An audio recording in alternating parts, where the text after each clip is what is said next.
vida. En Radio Tercer Sector, las asociaciones y fundaciones son protagonistas. Cada martes de 5 a 6 de la tarde, en Onda Capital, tienen su espacio patrocinado por Tercer Sector Consultores.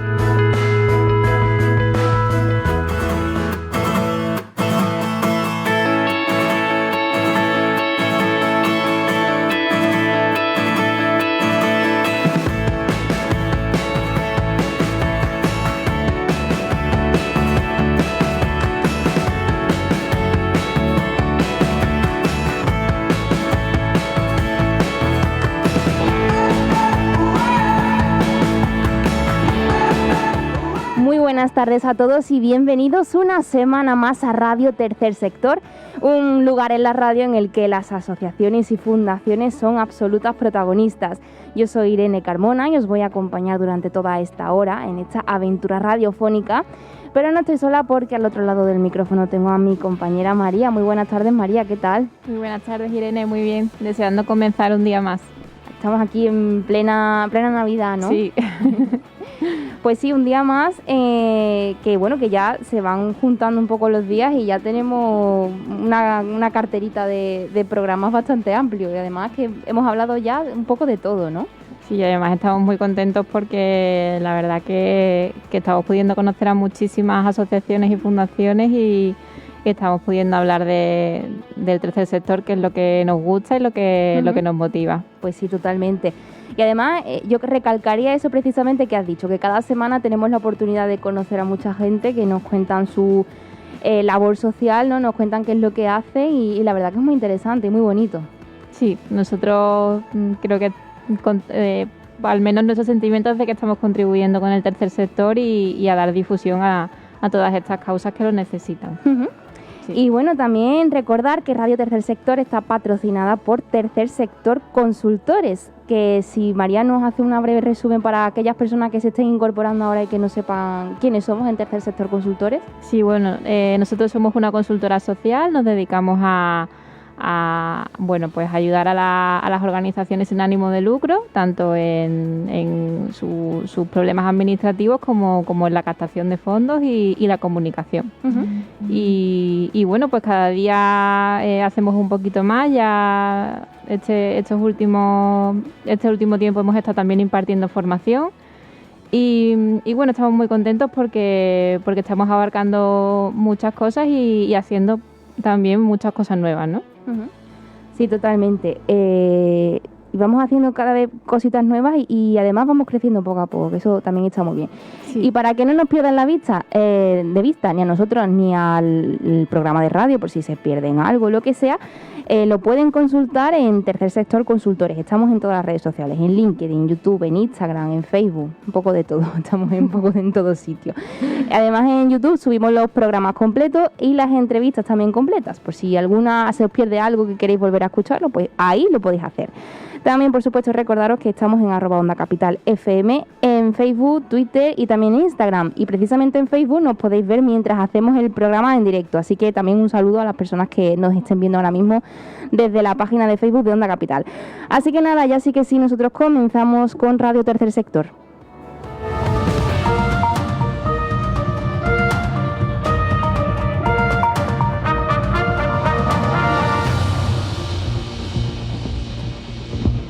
Los países ricos han recibido más vacunas en las últimas semanas que África en todo 2021. La Unión Europea, Estados Unidos y Reino Unido han recibido en las últimas 6 semanas más vacunas contra la COVID-19 que el conjunto de África en todo el año, según una alianza de ONG que teme que al ritmo actual la primera dosis no habrá alcanzado al conjunto de la población africana hasta abril de 2023. En concreto, entre el 11 de noviembre y el 21 de diciembre, la Unión Europea, el Reino Unido, Estados Unidos recibieron 513 millones de dosis de vacunas, mientras que el dato global de África en todo 2021 ronda los 500 millones. Solo el 8,6% de los ciudadanos africanos cuentan con la pauta completa de vacunación, mientras que los países del G7 acumularán un excedente de 1.400 millones de dosis hasta marzo de 2022. La alianza People's Vaccine ha advertido en un comunicado del peligro de condenar al mundo a un ciclo interminable de variantes, refuerzos, restricciones e incluso confinamientos si las vacunas no llegan de forma equitativa a todas las partes del planeta.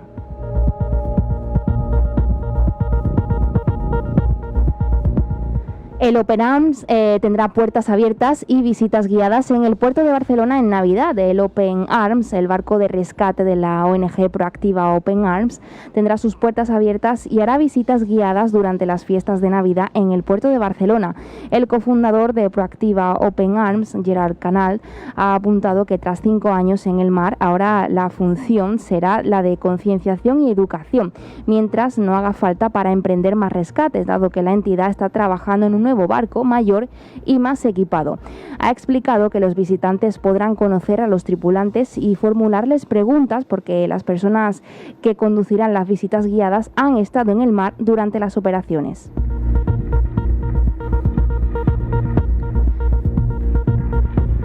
La Fundación La Caixa y CaixaBank organizan una cena de Navidad para 20.000 personas vulnerables. La Fundación La Caixa y CaixaBank, junto con la ONG CESAL, han puesto en marcha una nueva edición de la Gran Cena de Navidad, una iniciativa que busca proporcionar un menú especial para 20.000 personas en situación de vulnerabilidad en fechas tan señaladas.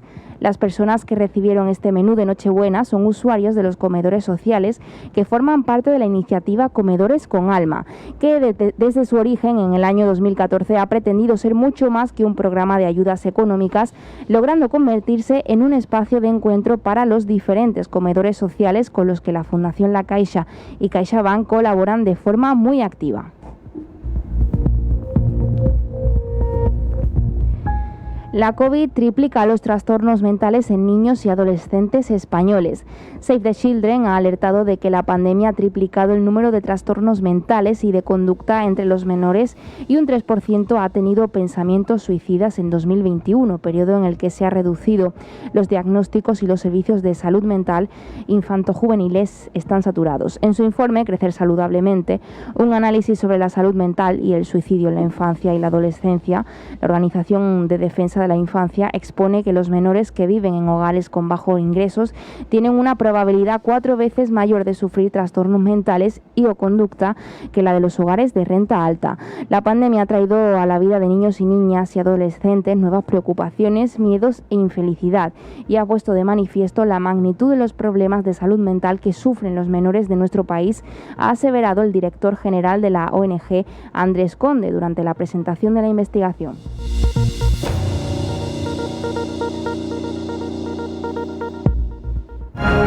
6 años contigo. Onda Capital, la radio local e independiente de Sevilla.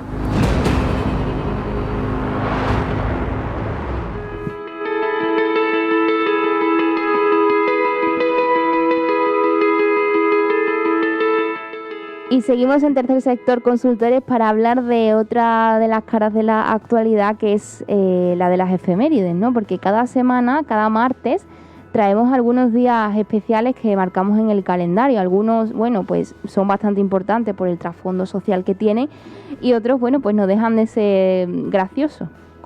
Bueno, hoy 28 de diciembre se celebra el Día de los Inocentes, como todos sabemos, ya habremos recibido alguna que otra inocentada. Y bueno, por dar un dato curioso, este día tiene 2 tipos de celebraciones que son bastante antagónicas entre sí, aunque aparentemente están relacionadas. Por un lado, el cristianismo adoptó este día para honrar la memoria de los niños que murieron durante el mandato del rey Herodes, quien, como ya sabemos, pues en su afán de evitar que el recién nacido Jesús de Nazaret viviera, pues envió a los soldados a matarlo.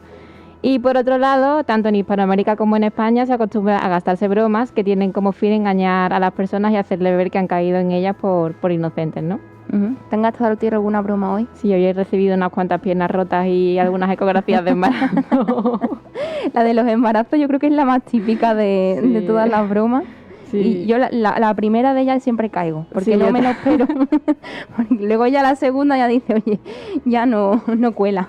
Sí, yo también caigo en la primera. Ya después cuando empieza a enviar en manada ya te das cuenta de que es una broma. Sí. Y bueno, hoy día 28 de diciembre también celebramos el Día Internacional de los Días Mundiales. Se rinde homenaje a todas las personas que hay detrás de estos días internacionales y mundiales. Los organismos, las entidades, asociaciones, marcas, periodistas y redactores que lo dan a conocer y el público en general. Y el origen de esta celebración es que la realidad es que en estos últimos tiempos están surgiendo muchas iniciativas y tenemos muchos días mundiales para digamos, sensibilizar a la población de situaciones que sufren personas y que necesitan ayuda, ¿no? Y de hecho aquí lo hacemos cada día, aunque también aportamos con los días mundiales que son más divertidos. Sí que es verdad que el tema de las efemérides pues nos ayuda mucho a difundir enfermedades raras o situaciones como puede ser pues las personas sin hogar, ¿no? Y bueno, pues hoy se rinde homenaje a todos esos organismos que están detrás de esto y bueno, desde aquí pues un feliz día a todos estos organismos y a todas estas personas que están detrás de estas efemérides. Pues sí,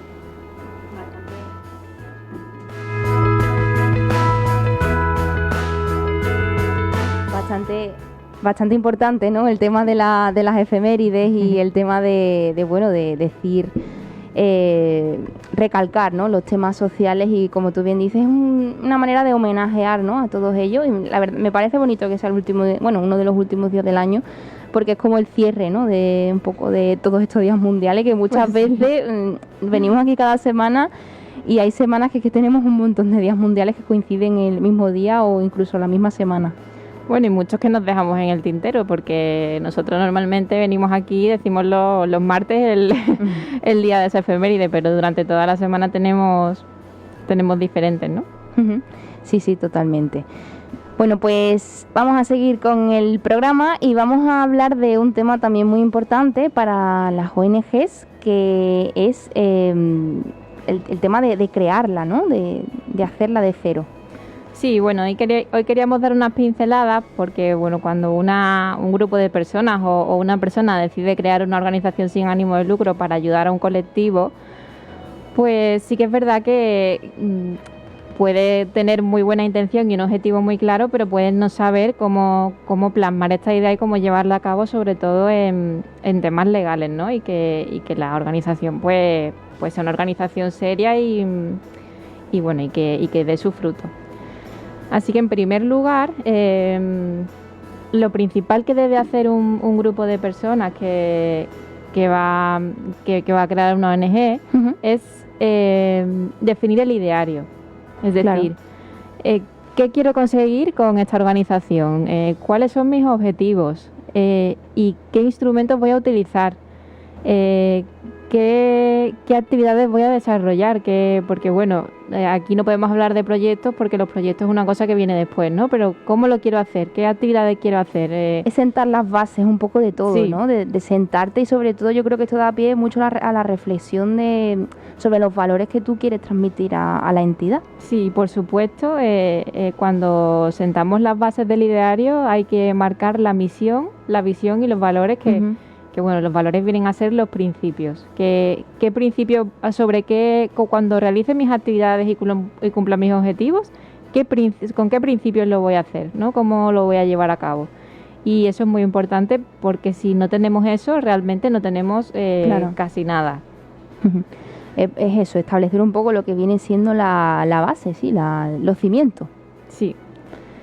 Y en segundo lugar, es básico, muy importante, elaborar los estatutos, porque aquí es donde se va a recoger la organización interna de la ONG. Son normas de funcionamiento que contienen los fines, que vienen a ser los objetivos que hemos marcado en nuestro ideario, y los cargos de representación. Y siempre deben cumplir estos estatutos los requisitos básicos de la ley de asociaciones o la ley de fundaciones.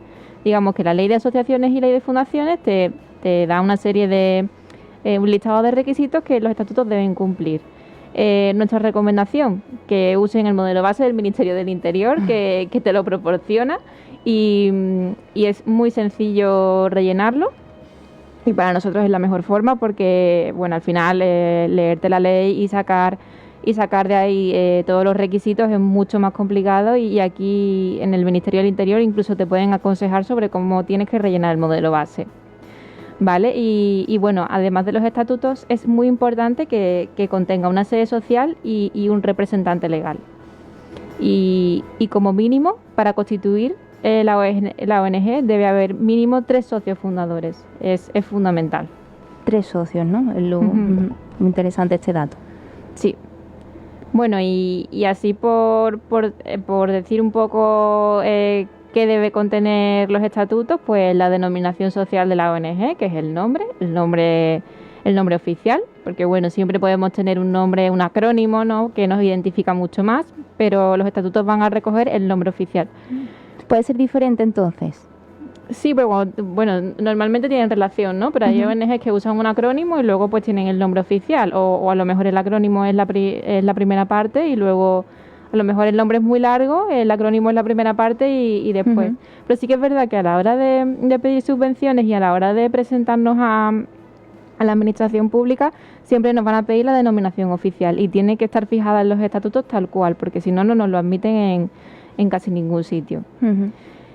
También debe contener el ámbito de actuación. Esto es muy importante porque va a definir dónde realizo mi actividad. Es decir, puedo tener un ámbito de actuación estatal y que mi actividad se realice en todo el territorio nacional, pero a lo mejor puedo tener un ámbito estatal, o sea, un ámbito de actuación de la comunidad autónoma o un ámbito de actuación provincial. Entonces, dependiendo de este ámbito, luego voy a registrar mi ONG en un registro o en otro.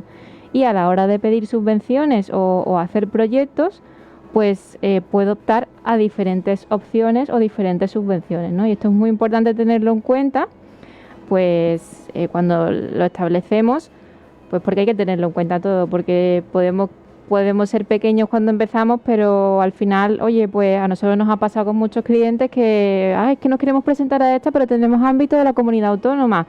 Bueno, pues venga, vamos a hacer una modificación y vamos a cambiar a la estatal para ver si os podéis presentar, porque realmente su actividad puede hacerse en todo el territorio español, ¿no? Entonces, bueno, tener estas cosas en cuenta es muy importante.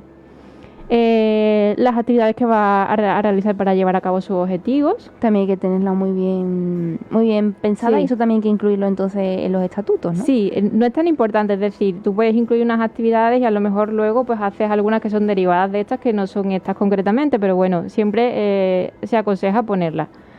El método de financiación, bueno, aquí recordar que una organización sin ánimo de lucro no tiene ánimo de lucro, es decir, que todo su beneficio tiene que revertir en la sociedad. Y el mecanismo de financiación pues tiene que ser muy transparente y bueno, al final una organización sin ánimo de lucro, casi todos sus mecanismos de financiación es a través de donaciones, ¿no? Pero bueno, también puede realizar actividades económicas como puede ser pues una tienda solidaria y bueno, puede tener diferentes métodos. Pues todos estos métodos tienen que estar recogidos en los estatutos. El mecanismo de toma de decisiones también muy importante. Definir la forma jurídica, como hemos dicho antes, si eres una asociación o eres una fundación. Las diferencias son bastante grandes. No las vamos a comentar aquí porque no tenemos tiempo y ya un día nos dedicaremos a hablar sobre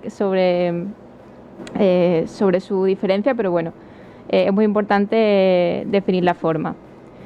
Realizar el acta fundacional, que es el acta en el que todos los miembros del órgano de gobierno pues se ponen de acuerdo para formar esa organización. La inscripción en el registro es muy importante. Hay organizaciones que no lo hacen y para nosotros es vital que esté reconocida en un registro oficial, ya sea pues a nivel estatal, a nivel de comunidad autónoma o incluso a nivel local. Hay veces que te registras en el registro de un ayuntamiento, ¿no? Pues esto también es muy importante de cara a presentar proyectos, a presentar subvenciones, porque estás constituida legalmente. Solicitar un NIF, por supuesto, y estar dada de alta en la seguridad social. Muy importante todos estos temas a tener en cuenta. Nos lo apuntamos con fuego. Y bueno, sí que es verdad que las ONG tienen una serie de obligaciones que están obligadas a cumplir, como es la legalidad, obligaciones tributarias. Las asociaciones tienen que tributar y tienen que presentar el impuesto de sociedades. Esto puede ser algo que a lo mejor a las asociaciones, a las entidades sin ánimo de lucro se le haga un poco bola, el hecho de tener que hacer toda esta burocracia.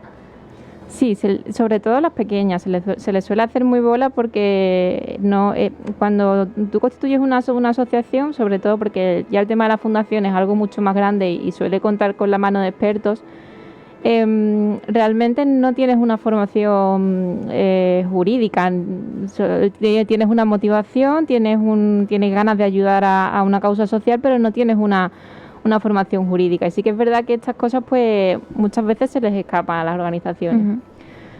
Pero bueno, tienen obligaciones tributarias, tienen obligaciones de llevar un libro de socios, llevar una contabilidad, que esto muchas veces se nos escapa porque dicen, no, es que yo no estoy obligado a hacer contabilidad. No estás obligado a registrar tus cuentas, pero sí estás obligado a llevar una contabilidad y que tu organización sea transparente, ¿no? Claro.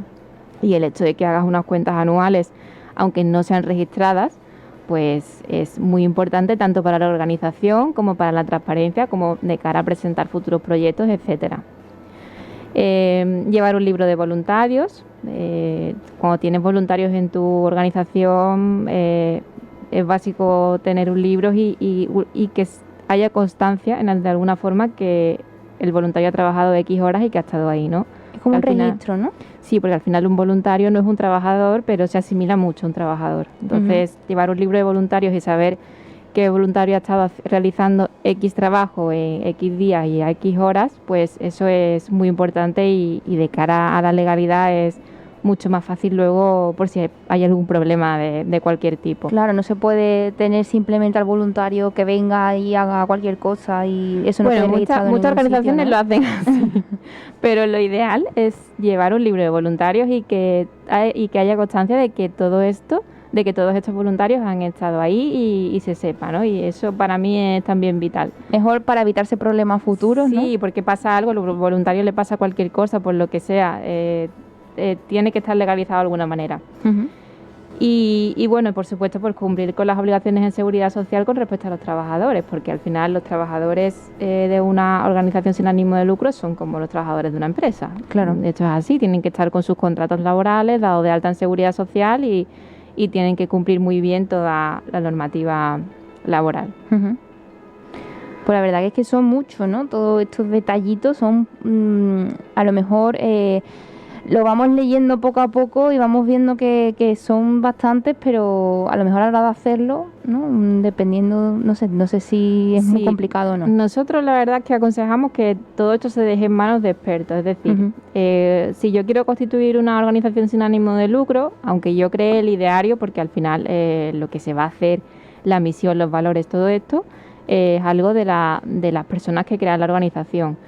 Pero una vez que tengamos esto definido, dejar todo lo demás en manos de expertos o de alguna consultora que incluso ayude a crearla, a registrarla, a elaborar los estatutos, porque cuando no sabemos es muy complicado y al final podemos hacer las cosas mal y nos va a contrarrestar a la hora de hacer muchas cosas, ¿no? Claro, al final eso repercute negativamente, ¿no? Por ejemplo, si pedimos una subvención, ¿no? Y hay algún tema que no está bien hecho, bien atado, pueden no dárnosla por eso, ¿no? Claro, bueno, es que es así.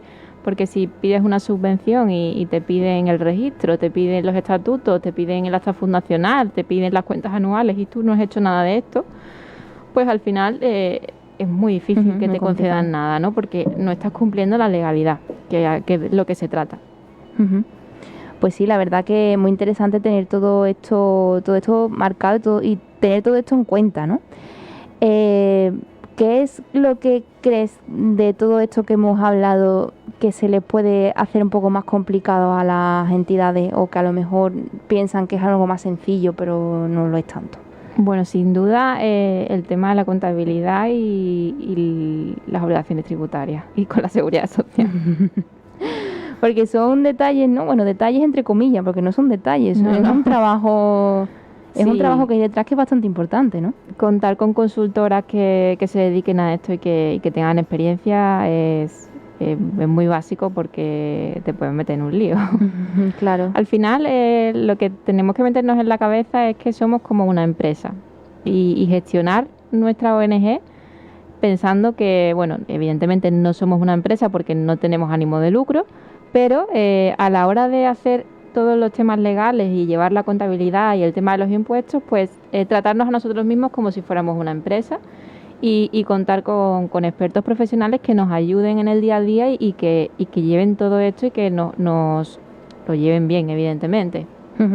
Es muy importante. Nosotros en Tercer Sector Consultores hacemos eso, ¿no? Sí, nosotros cada día pues ayudamos nosotros hemos creado muchas muchas asociaciones, los hemos ayudado creando el ideario, los modelos de estatuto, hemos hecho muchas cosas y bueno, es una de nuestras funciones, ¿no? En todos los temas legales y en creación de sedes, modificaciones estatutarias, pues todo esto lo venimos haciendo desde hace mucho tiempo. Y bueno, una cosa que para nosotros es muy fácil, para las organizaciones es un mundo, ¿no? Claro. Y bueno, pues es un poco a lo que nos dedicamos y para lo que nace Tercer Sector Consultores. Uh-huh. Y además es algo muy gratificante, ¿no? Porque, como tú bien has dicho, hay que mirarlo desde el punto de vista de la empresa en el sentido de la gestión, ¿no? De, por ejemplo, de la contabilidad, de pagar los impuestos y todo eso. Pero es muy gratificante porque el fin es social. Sí, para mí trabajar en Tercer Sector Consultores es algo muy bonito porque todo lo que hacemos en el día a día es para ayudar a los demás. Uh-huh. Es decir, cuando eres una consultora y trabajas para una empresa, bueno, pues el fin es ayudar a la empresa a obtener beneficios, pero nosotros siempre que creamos una ONG o ayudamos de cualquier forma o captamos fondos o captamos subvenciones, siempre lo estamos haciendo para ayudar a las personas y eso pues te da una satisfacción que no te da trabajar para una empresa, claro. Uh-huh. Totalmente de acuerdo. Bueno, pues nosotros vamos a hacer una pequeña pausa y nada, enseguida, en un par de minutos, estamos de vuelta.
OndaCapital.es. Tercer Sector Consultores nace con el objetivo de ser referente en el mundo de las organizaciones sociales y en el apoyo a empresas en la gestión de su responsabilidad social. Ofrecemos gestión de ayudas, subvenciones, gestión de proyectos, creación de ONGs, captación de fondos, comunicación y mucho más. Estamos en calle Industria número 1, planta 4, oficina 17, en el 955 22 96 67 y en tercersectorconsultores.com.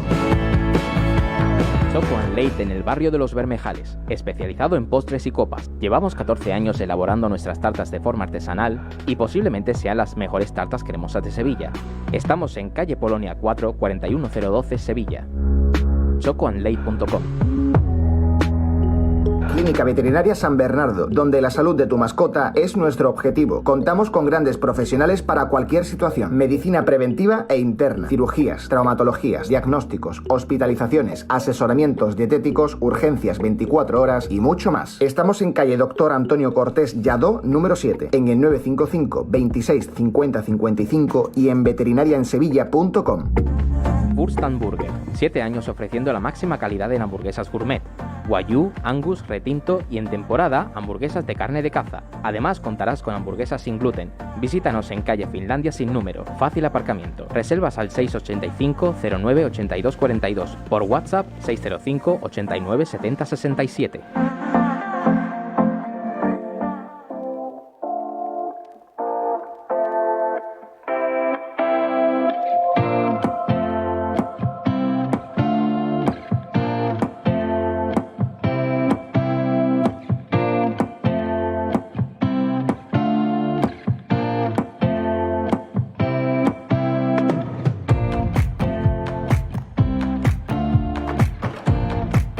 Vernos. Entra en la sección de Capital TV en OndaCapital.es para disfrutar de la emisión multicámara. Onda Capital, la radio que se ve.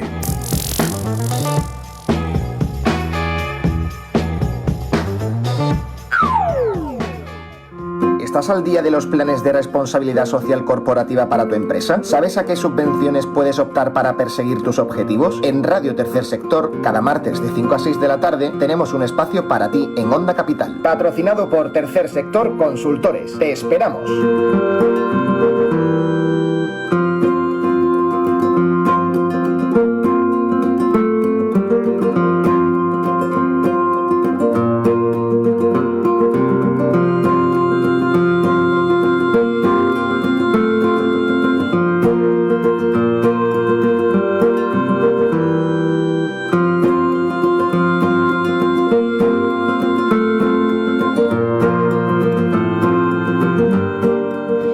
Volvemos a Radio Tercer Sector para continuar hablando sobre las asociaciones, fundaciones y al fin y al cabo entidades sin ánimo de lucro que nos cuentan cada día su historia y de las que aprendimos muchísimo cada semana. Y hoy, como cada martes, vamos a hablar con una de ellas, vamos a conocer a una de esas entidades sin ánimo de lucro que nos va a contar qué labor social realiza y qué es lo que hacen, ¿no? Porque al fin y al cabo yo creo que eso es lo bonito, como bien mencionábamos al principio del programa. Es lo bonito que tenemos aquí en Radio Tercer Sector y es que cada semana, cada martes conocemos a distintas entidades sin ánimos de lucro que nos cuentan, bueno, pues lo que hacen, ¿no? Hoy tenemos por aquí, viajamos a través de las ondas hasta Madrid y viajamos hasta Madrid para hablar con Javier Miró de la Fundación de Puentes Global. Muy buenas tardes, Javier, ¿qué tal? Hola, muy bien, encantado. Bueno, encantada de que estés aquí con nosotras compartiendo este espacio radiofónico. Muchísimas gracias por estar por aquí. Bueno, para aquellas personas que nos conozcan, cuéntanos un poco quiénes sois en Puentes Global. Vale, pues bueno, Puentes Global fue fundada en 2010 y nos hemos dedicado desde el principio a apoyar a personas que tienen dificultades para insertarse en el mercado de trabajo. Poniendo el foco sobre todo en inmigrantes. Hablamos de personas que o bien no han accedido al mercado de trabajo, es decir, desempleados, o personas que están en el mercado de trabajo pero en una situación precaria, que llamamos subempleo o infraempleo, que no pueden llegar a fin de mes, que están en trabajos temporales o que están trabajando en ámbitos, digamos, por debajo de su nivel de cualificación. Uh-huh. ¿Y cómo surge la idea de crear Puentes Global?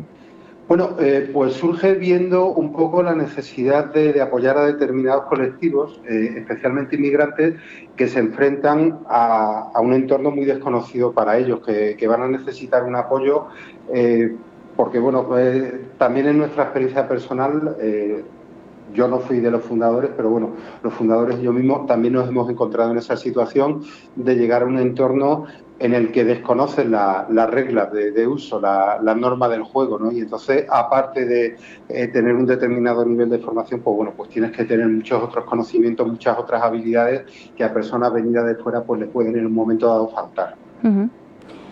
Y bueno, desde aquellos comienzos hasta ahora, ¿qué actividad habéis realizado en Puentes Global? ¿Cómo habéis ayudado a esas personas?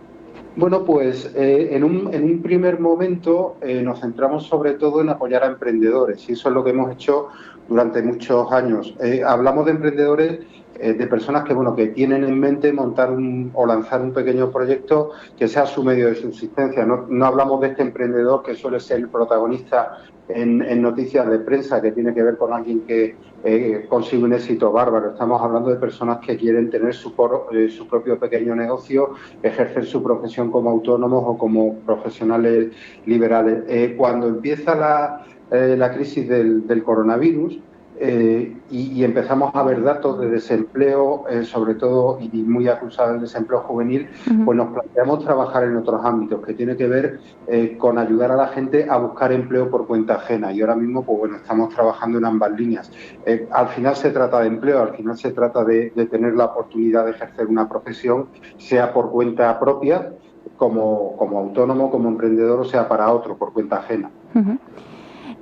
Cuando hablamos de los colectivos a los que os dirigís, a los que tratáis de ayudar, por ejemplo, en el caso de las personas inmigrantes, ¿con qué problemas se encuentran a la hora de acceder a un empleo o de emprender algún tipo de idea?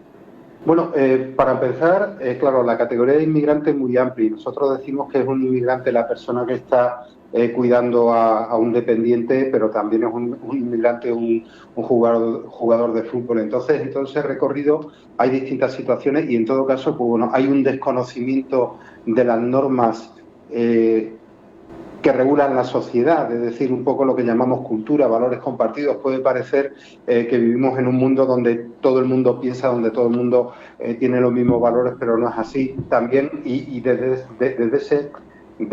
esa visión más global, pues bueno, hasta un desconocimiento de la normativa laboral, de la propia normativa de extranjería, de las oportunidades que ofrece el sistema formativo español. Estoy hablando de la formación inicial, pero también de la formación continua. En el caso de los emprendedores o de las personas que quieren lanzar un pequeño negocio, pues bueno, también desconocimiento del mercado, que eso es algo que se da en todo emprendedor, ¿no?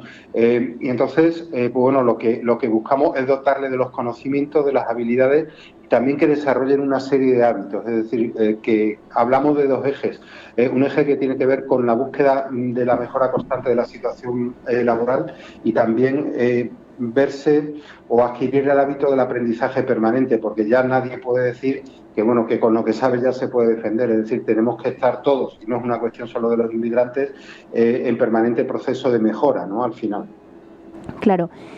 Además, cuando hablas de estos hábitos, yo también entiendo que muchas veces cuando buscamos empleo no nos podemos quedar quietos, ¿no? Esperando a que nos venga esa oferta de trabajo maravillosa, ¿no? Sino, como bien me has mencionado, tenemos que salir ahí y crear como a lo mejor una planificación, ¿no? Efectivamente. Un profesional del área de recursos humanos me dijo hace años, cuando la cosa no estaba tan complicada, que para conseguir un empleo tienes que mandar 100 currículum, con lo cual te llaman a 10 entrevistas, con lo cual consigues un empleo.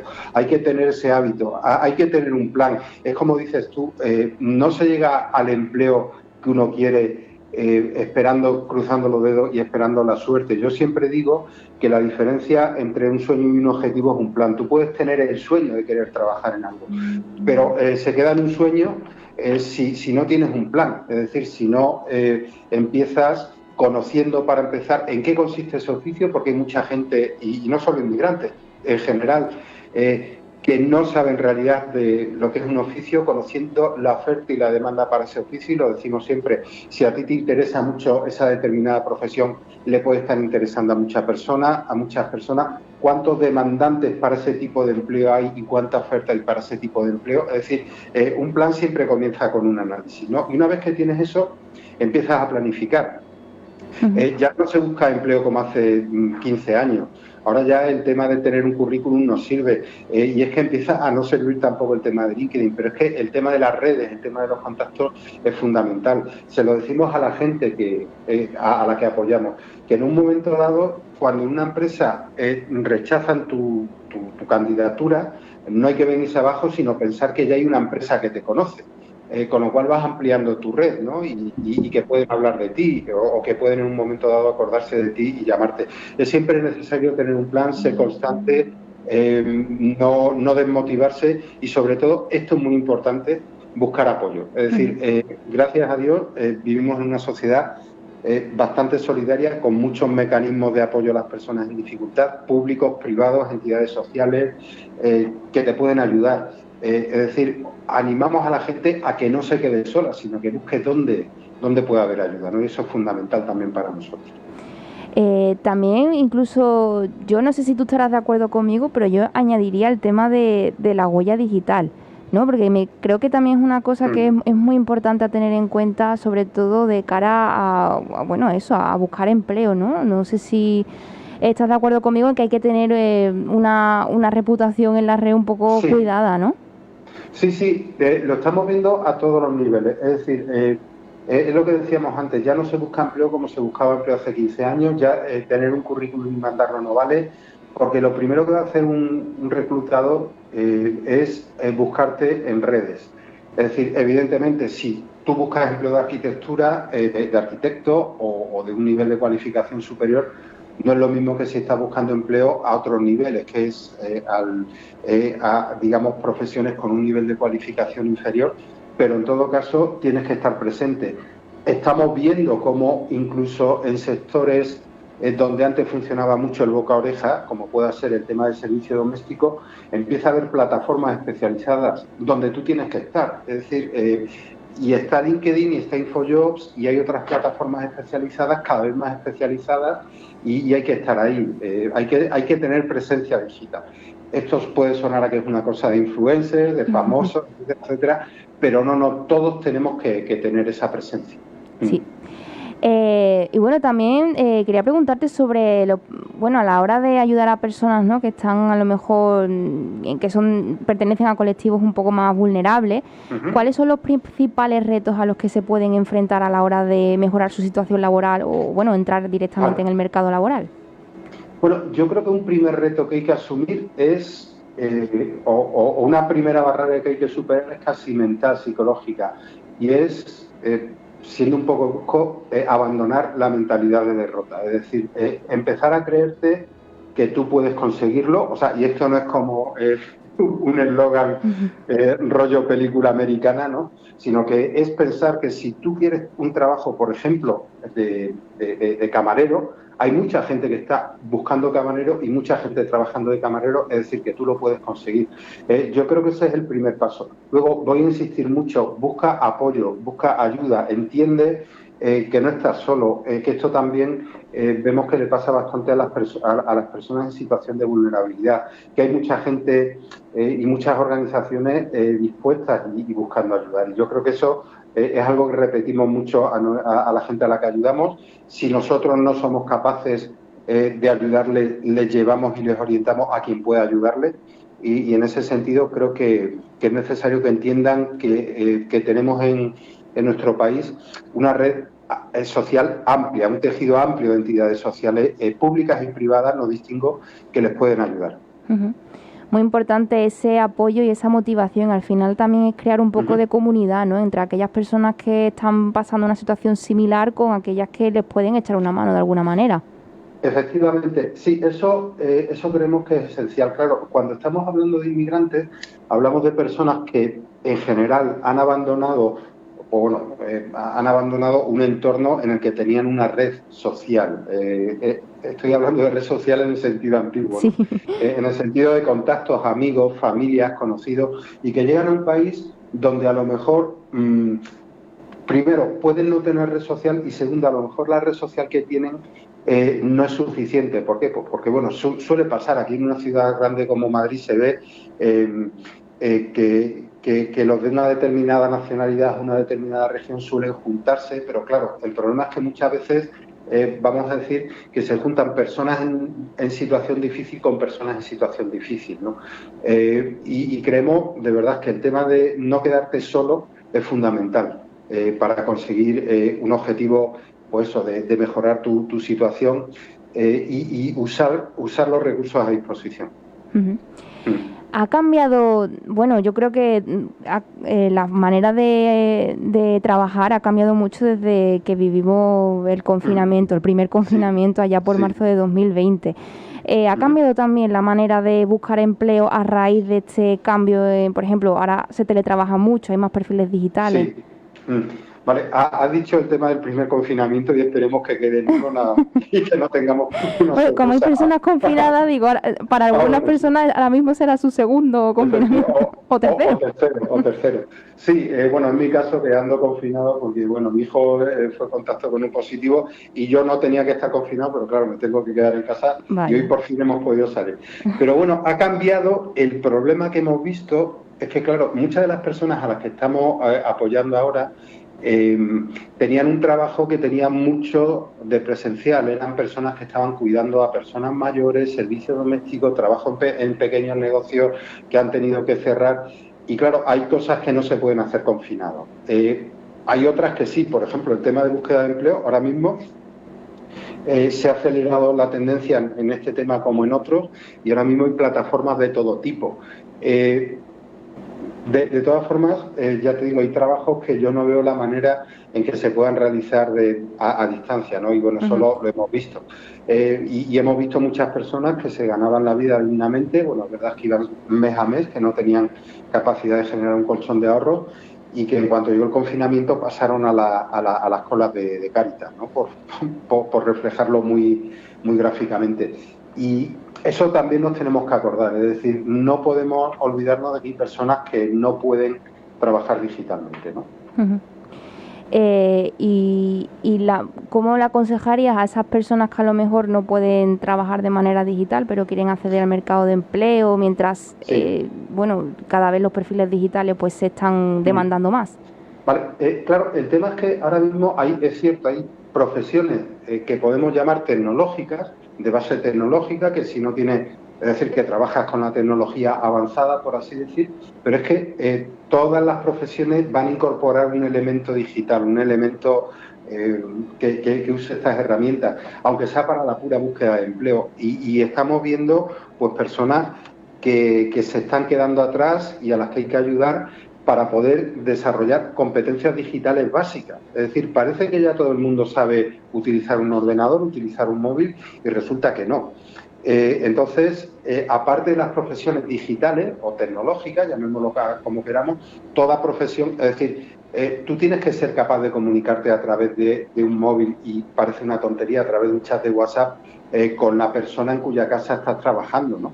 Es algo que tienes que hacer, y vemos casos de personas que no son capaces de hacerlo, cuando se espera de ellas que lo hagan, o que tienen que subir su currículum en una plataforma para buscar empleo, ¿no? Es decir, personalmente estoy viendo esto que se habla desde hace ya años del gap tecnológico, es decir, personas que están quedándose atrás por no tener unas competencias mínimas, y sobre todo, y esto es muy importante, sobre todo que en cierto modo se bloquean o se niegan a adquirir esas competencias porque creen que van a ser incapaces y que les resulta imposible, ¿no? Y eso ya más grave, porque no se trata solo de tener un excelente profesor que te pueda enseñar, un excelente formador, sino que tú estés convencido o convencida de que no vas a ser capaz de manejar un ordenador a nivel de usuario, ¿no? Y eso ya es más grave. Uh-huh. También, vamos a ponernos en el ejemplo de que alguien que nos está escuchando pues ya tiene ese empleo, ¿no? Que ha buscado, se ha motivado, ha conseguido ese empleo. Pero ahora yo creo que hay otro paso también muy importante, y es el de tener un empleo con unas condiciones dignas, ¿no? Vosotros también trabajáis en ese ámbito, ¿no? Sí, también apoyamos a personas que ya están trabajando, ¿vale? Hay una cosa que a mí me fastidia, por no decir otra cosa más fea, de las estadísticas de empleo. El empleo mejora y han subido tanto el número de afiliaciones a la seguridad y bajado tanto el número de desempleados.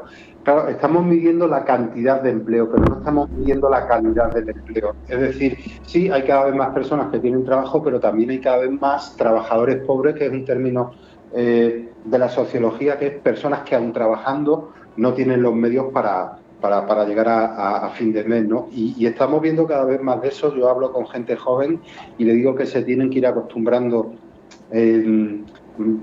vamos a decir así, a que no van a tener un solo empleo, sino que a lo mejor van a tener que tener dos. Y estoy hablando de todos los niveles sociales, no estoy hablando solo de personas, por así decir, en estratos, en determinados estratos de la sociedad, ¿no? Entonces yo personalmente he trabajado mucho en temas de empleo, y es una cuestión que me apasiona, y he seguido muy de cerca la evolución del mercado de trabajo, y en los últimos 20 años yo veo una degradación del mercado de trabajo. Uh-huh. Es decir, hay cada vez menos desempleo, podemos decir, pero cada vez hay más subempleo. Claro. Entonces, también apoyamos a estas personas. Sobre todo, yo creo que es fundamental el tema de enfocarte a la mejora continua, es decir, no dependes. Bien, el entorno impacta, ciertamente, pero no estés esperando ni que las cosas cambien a mejor para que a ti te vaya mejor, ni estés, digamos, echando la responsabilidad fuera y te van mal las cosas porque la economía va mal, ¿no? Porque es que nunca va a ir del todo bien. Y esto es algo que tenemos que empezar a trabajar ya, o sea, el tema de mejora continua. Claro. Y sobre todo también la propia motivación, ¿no? Para seguir mejorando constantemente y seguir tratando de llegar a algo mejor, ¿no? Yo creo, ahí nosotros lo que trabajamos es, cuando trabajamos con las personas, les proponemos un proceso, un itinerario, donde cada pequeño paso es un logro per se, es un logro en sí mismo. Es verdad que el gran logro es conseguir un empleo o conseguir un empleo mejor, pero ya es un logro tener un currículum, hablo de currículum, pero puede ser un currículum, una presentación en un sitio web, ¿no? Y en una plataforma igual me da. Ya es un logro tener un currículum que venda bien.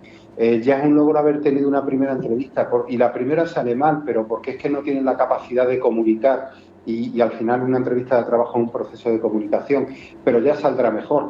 Lo que decíamos, has hablado con 40 personas que no te han contratado, pero que ya te conocen, y a lo mejor es que en ese momento no eras la persona, pero bueno, en otro momento puede llegar a ser, estás extendiendo tu red profesional, ¿no?